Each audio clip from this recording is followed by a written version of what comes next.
Welcome to K-Catalog. Level 2 Unit 9 Textbook, Part 2 na tayo ng Vocabulary and Grammar. So, start tayo with Vocabulary, o hui. Sabi dito, i식당은 어떤 특징이 있어요? Itong restaurant daw na ito, ano ang special characteristic? So, if makikita nyo, dalawa yung restaurant natin. Isa dyan sa taas and dito sa baba. Tingnan muna natin itong nasa taas. Sabi, 맛집으로 유명하다. Pag sinabi mong 맛집으로 유명하다, kilala bilang sikat na restaurant. Okay, so 맛집, restaurant siya, and popular. Yan, 유명하다, known for, or kilala bilang, kumbaga. And then, 자리가 없다. Again, yung 자리 means space or slot. 없다, wala. So, wala daw mapwestuhan. Kasi nga, dayuhin or tauhin siya. 줄을 서다. Pag sinabi mong 줄을 서다, you have to line up. You have to fall in line, no? Pipila ka para either naghihintay ka ng turn mo para kumuha ng food, yan, or naghintay ka ng pwesto. So, yung mga ganitong setup, sa ano siya usually, no?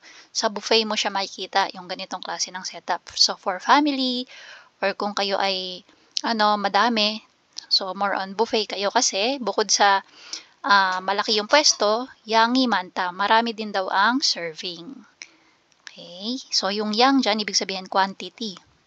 Madami yung serving ng food. Meat banchan이 많이 나오다. Meat banchan, side dishes. So, bukod dun sa mga main course, meron ding mga side dishes and madami. Okay? Dito naman tayo sa baba. 분위기가 좋다. 분위기, ibig sabihin atmosphere or ambience. Okay, so good atmosphere. 서비스가 좋다. So, good service. And then, 칸막이가 있다. Pag sinabi mong 칸막이, yan yung mga partition. Ayan. So, per table, may mga partition para mas siya, no? Parang private yung datingan. So, dito sa itaas kanina, more on buffet setting. Dito naman, more on fine dining.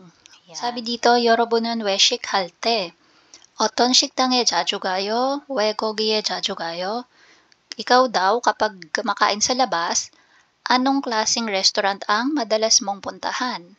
At bakit doon ka sa restaurant na yon madalas pumunta? Sagot niya, 집 근처에 있는 식당에 자주 가요. Sa restaurant na malapit sa bahay ako madalas magpunta. So, bakit? Yang domangko, so marami na yung serving, and kilala pa siya bilang famous restaurant. Kaya, madalas akong magpunta. Yan. So, binigay niya yung sagot, anong klaseng restaurant at yung reason bakit doon madalas pumunta. Okay, so, for example, ikaw naman, mahilig ka sa mga fine dining.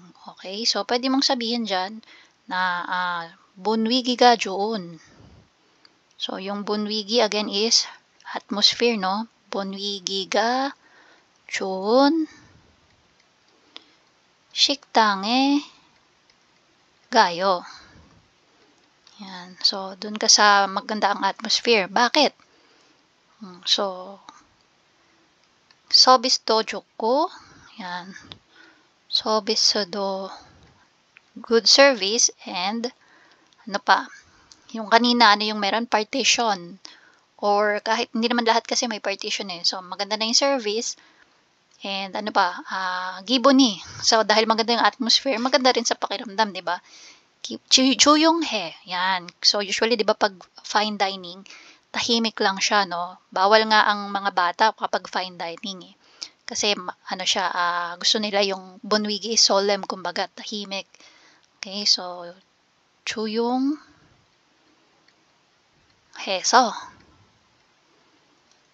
자주 가요. Yan. So, depende sa mo yan. Preference mo kung ano yung isasagot mo dyan. So, kung ikaw ay mahilig mag-isa or gusto mo ng mga tahimik na restaurant, yan, pwede mong gamitin tong sagot na to. Or mahilig ka sa fine dining, hindi naman malaki yung family nyo, 3 lang kayo, yan, pwede na yan. Pero kung preferred mo yung malapit sa bahay o kaya yung malalaking restaurant, ayan, yung mga buffet, ayan, pwede din yan. So, next, puntahan natin yung ating grammar. Second part na tayo ng grammar for level 2 unit 9. Ang grammar natin this time is 동사 plus 는. verb plus grammar 는. Anong gamit ng 는 dyan? Again, kay verb mo lang siya ididikit. And ang gamit niya, sabi, 뒤에 오는 명사를 수식하며 현재 일어나는 동작을 말할 때 사용해요. So, ano bang ibig sabihin niya dyan? Gusto niyang sabihin, i-modify mo daw kung gusto mong i-modify yung noun mo gamit ang action na nangyayari at the moment. Okay? So, di ba sa English meron tayong adverb kung saan minomodify niya yung noun. So, ganun din yung gamit nung dongsa plus 는 dito. Kaya lang nga, ang pagkakadescribe mo doon sa noun mo is yung action na ginagawa niya. Okay? So, para mas paintindihan natin, check natin yung example. Sabi niya, 와, 식당 앞에 줄 서서 기다리는 사람들이 많네요. Sabi niya, nagulat siya, no, wow. Ang daming tao na nakapila at naghihintay sa tapat ng kainan o restaurant. So, yung dinikitan niya ng 는 is yung verb na gidarida, to wait. Ayan. Okay? So, dinrap yung da and simply add 는. So, ano yung minomodify niya dyan? Ano yung noun niya? Yung mga tao. Okay? So, dinescribe niya yung mga tao sa pamamagitan ng action na ginagawa nila. So, nakatayo at nakapila. Okay? So, sumagot yung kausap niya. 네, 유명한 식당이어서 항상 손님들이 많아요. Ay, opo, sikat kasi yung restaurant na yan, kaya palaging madaming customer or tao. Okay? So, dito naman tayo. Sabi ni Ga, 어떤 음식을 좋아해요? Anong pagkain ang gusto mo? Sagot sina, 제가 좋아하는 음식은 불고기예요. So again, minodify niya yung noun, no? Ang pinag-uusapan or yung subject is yung pagkain, which is yung bulgogi. And dinescribe niya sa pamamagitan ng pagsasabing gusto niya. Okay? Yung pagkain na yon. Ang gusto kong pagkain is yung bulgogi. Next. 저기 큰 소리로 웃는 사람은 누구예요? 저기, over there. So, may tinuturo siguro siya. Tapos, sabi niya, 큰 소리로, with a loud voice or with a loud sound. Saram, tao, 누구예요? Sino po? So, sino po iyong tao na yon? Tapos, dinescribe niya yung tao na yon. Paano? Tumatawa ng malakas. 큰 소리로 웃는. So, dito, yung verb natin is yung utta, which means to laugh or tumawa. So, drop yung da and simply add 는. Okay? So, sino po yung tao na yon na tumatawa ng malakas? Next. 제가 사는 곳은 인천이에요. Sabi niya, yung lugar na tinitirahan ko ay Incheon. So, yung noun na minomodify is yung lugar, which is yung Incheon. Paano niya minodify? Sa pamamagitan ng pagsasabing tinitirahan niya yung lugar na yon. Okay? Salda. Salda. So, drop mo yung da and since may real bachim, ang mangyayari, mawawala yung real bachim and just simply add 는. Okay? So, si Salda naging sa는. Yan. So, makikita niyo pa yung other example na yan kay 만들다. Yan. Puntahan na natin yung mga rules. So, pag sa rules, madali lang siya. Simply add 는. So, drop mo yung da and simply add 는. 먹다, 먹는. 사다, 사는. Yung sada dito is to buy. Kaya naging sa는. Pero ito, yung sa는 dito, originally, salda siya, to live. Okay? Kaya, ang nangyari, na-drop din yung real, and then, simply add 는. So, hada, ha는. Tas dito na, 만들다. So, same siya nung salda. So, drop mo yung da, and then real yung huling, yung final consonant niya. Ang mangyayari, mawawala yan. Tapos, simply add 는. So, magiging 만드는. Another one, palda, to sell. So, mawawala yung, drop mo yung da, mawawala din yung real dito, and simply add 는. So, magiging pa는. Okay. Ayan. So, yan po yung ating dongsa plus 는. Again, kay verb lang po siya mag-a-apply. And then, kung babalikan nyo yung ating previous lesson sa Level 2 Unit 1. Okay? Meron po itong katumbas na grammar pero hindi verb yung dinudugtungan. Ang dinudugtungan is yung adjective. So, yung sa plus n or niyen or nen. Ayan.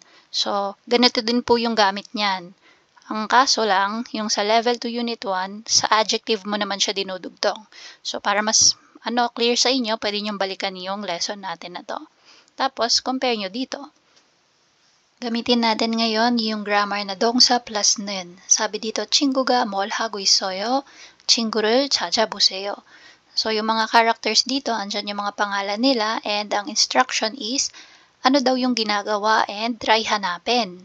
Okay, yung character na yon. So, for example, ito yung question, Jason 씨가 누구예요? So, sino dyan si Jason or sino si Jason? Yung sagot, 저쪽에서 물을 마시는 사람이 제이슨 씨예요. So, dinescribe niya yung ginagawa ni Jason, no? Umiinom ng tubig. So, nagamit si 동사 plus 는. Ito siya, 마시다 naging 마시는. Okay? So, ang sabi niya, sa sagot, ang sabi dyan, yung tao na umiinom ng tubig doon, sa banda doon, 저쪽 means sa banda doon, ay si Jason. Okay, so let's try. Si Anais. Mag-color code tayo. So for Anais, yung question madali lang. Mapapalitan lang yung pangalan, no? Kada tanong. So this time, si Anais yung hinahanap natin. So yung question is, Anais 씨가 누구예요? Ang ginagawa ni Anais ay naguhugas ng kamay. So para kay Anais, sasabihin natin, 손 씻다. Okay, 손을 씻다. Naghuhugas ng kamay. Magiging, 손을 씻는, ayusin ko. 씻는 사람이 Anais 씨예요. Ayan. Sige, next. Si Iring naman. Punta tayo kay Iring. Anong ginagawa ni Iring? Si Iring ay tumatawa, no? So, pwede nating sagot.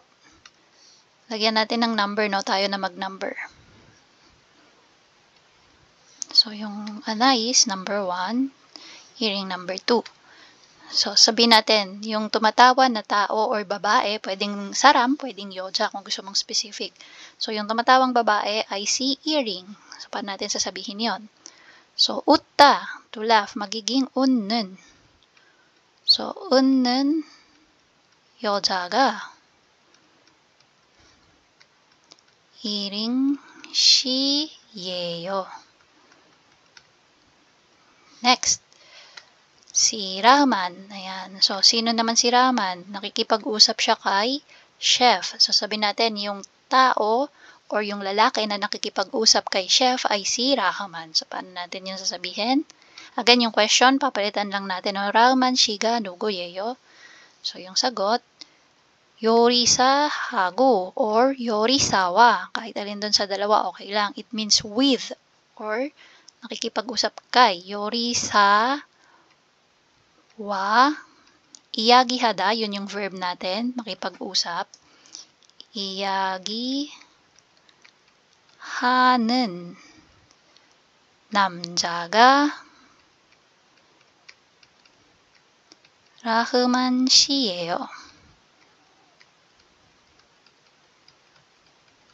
Yan. So, yung naman, next, si Huen. Okay, si Huen, anong ginagawa niya? Nakikipag-usap din siya sa isang guy. Okay? Pero, para mas maiba, kasi nagamit na natin si Iyagihada, try natin yung nakatayo sa likod ni chef. Yan. So, paano natin sasabihin yon? Yung tao na nakatayo sa likod ni chef ay si Huen. Yan. So, sabihin natin, again, question, Huen 씨가 누구예요? Tapos sabihin natin, 요리사 뒤에. So, 뒤에, ibig sabihin nasa likod. Tapos, yung nakatayo, paano natin sasabihin yun? 서 있는. Okay? Standing. 서 있는. Okay, 사람이. 후엔 씨예요. Okay? And then yung last is si Hyewu. So, paano naman si Hyewu? Anong ginagawa ni Hyewu? Ayan. Kumukuha siya ng drinks, no? Or pwede natin isipin na nagtitimpla siya gumagawa siya ng coffee dyan. Okay, nasa buffet restaurant sila. So, sabihin natin, yung babae na nagtitimpla ng kape or gumagawa ng kape ay si Huen. Si Hyewu. So, paano natin sasabihin yon? Question, Hyewu 씨가 누구예요? Tapos yung sagot natin, 커피를 만드는 여자가 Hyewu 씨예요. Okay, so pwede yan. 커피를 만드는 여자가 Hyewu 씨예요. Or pwede din 커피를 따는 사람이 Hyewu 씨예요. So meron tayong iba't ibang style para sabihin yung paggawa ng coffee, no? Or yung kumukuha ng kape over there. 저쪽에서 커피를 깎고 있는 사람이 Hyewu 씨예요. Yan. So madaming style. And ito lang yung ating mga example. So number 2, 친구들에게 물어보세요. So itanong daw sa mga kaibigan. Kung may mga kasama ka na makaka-practice mo para salita. So, dito, 좋아하는 음식이 뭐예요? Ano daw yung favorite mo na food? So, try nating magsagot. 제가 좋아하는 음식은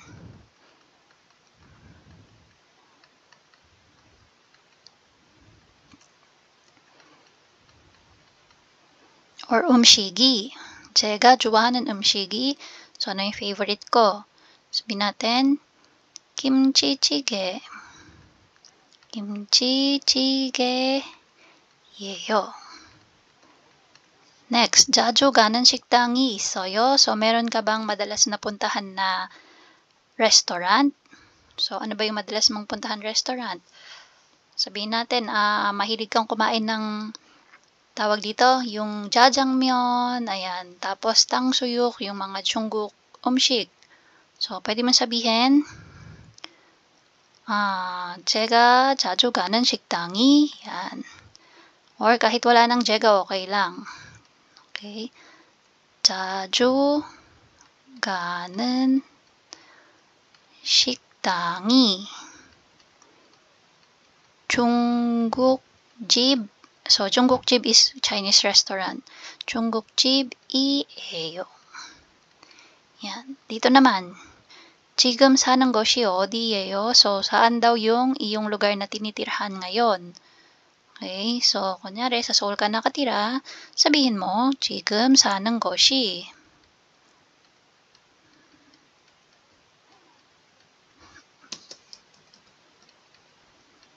Tapos, yung Seoul. 서울이에요. Tapos dito sa huli, 지금 하는 일이 뭐예요? So, 하는 일이 daw yung trabaho mo ngayon. Okay? Anong klaseng trabaho yung ginagawa mo ngayon? So, kunyari, ikaw ay English teacher. Ayan, pwede mo sabihin, 영어. Kailangan pala yung may 지금 제가 하는 일이 영어 선생님이에요. Yan. So, take note natin yung 동사 plus 는, yung ginamit natin na words na may 는 or verb na may 는. So, dito, 맛있는. Sa number 1, yung kay Anais, 씻는. Okay? 은는, 이야기하는, 서 있는, 만드는. And then dito sa number 2, 좋아하는, 가는, 사는, and 하는. Okay, lahat sila verb na may 는. Again, ang gamit niyan is to modify yung iyong subject or yung noun mo. So that's for 동사 plus 는 na grammar. And that's it. If you find this video helpful, please hit the like, share, and subscribe button. So I still hope to see you in the upcoming videos, and again, thanks for watching.